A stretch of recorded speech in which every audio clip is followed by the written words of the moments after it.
Habrá quien ponga en duda que el asturiano es el rey de los hórreos, pero lo cierto es que su particular geometría y construcción hacen de él un invento práctico de verdad.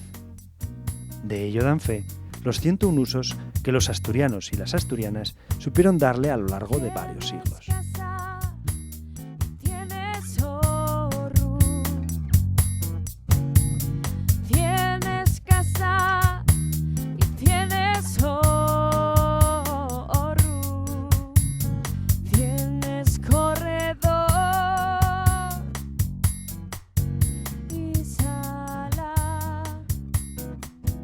Bajo el hórreo se escogía el cereal o se hacían las madreñas.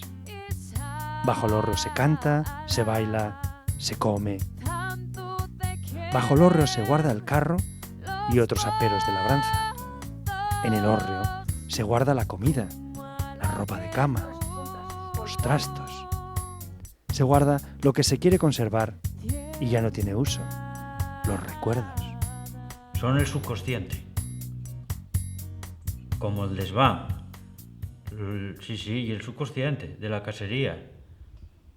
Y de Asturias será. Claro, porque todos los trastos que no hay donde los meter, en el límite de tirarlos, pues van para el hórreo. Y allí pasan años, pasan 50 años, 100 años.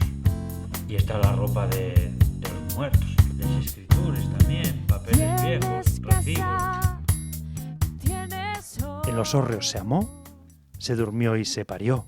Sin ir más lejos, bueno, pues mi padre, Alberto Álvarez García, Souto los Infantes, concello de Salas, nació en los tiempos un poco antes de la guerra y bueno, pues fueron a parirlo al hórreo. Los hórreos tienen muchas historias porque la relación con el hórreo era muy estrecha, era muy importante. Nos hórreos dormíase. Los hórreos non eran solo para el grano o para la carne. Nos hórreos había cames. La xente dormía en hórreo. De parte brano, que faía calor, era apreciado dormir en hórreo. Las casas eran pequeñas, pobres y bueno, el hórreo acababa siendo pues un habitáculo casi mejor todavía que la propia casa, ¿no? Se escucha todavía a veces lo de cuarto de los novios en esta zona para referirse al dormitorio de las paneras. Cada uno le da el uso que más le conviene y cuando más lo necesita. El hórreo sobrevive porque sigue teniendo sentido en la sociedad asturiana. El día que no lo tenga, va a ser todavía más difícil conservarlo. A los niños y a los animales les encantan los hórreos.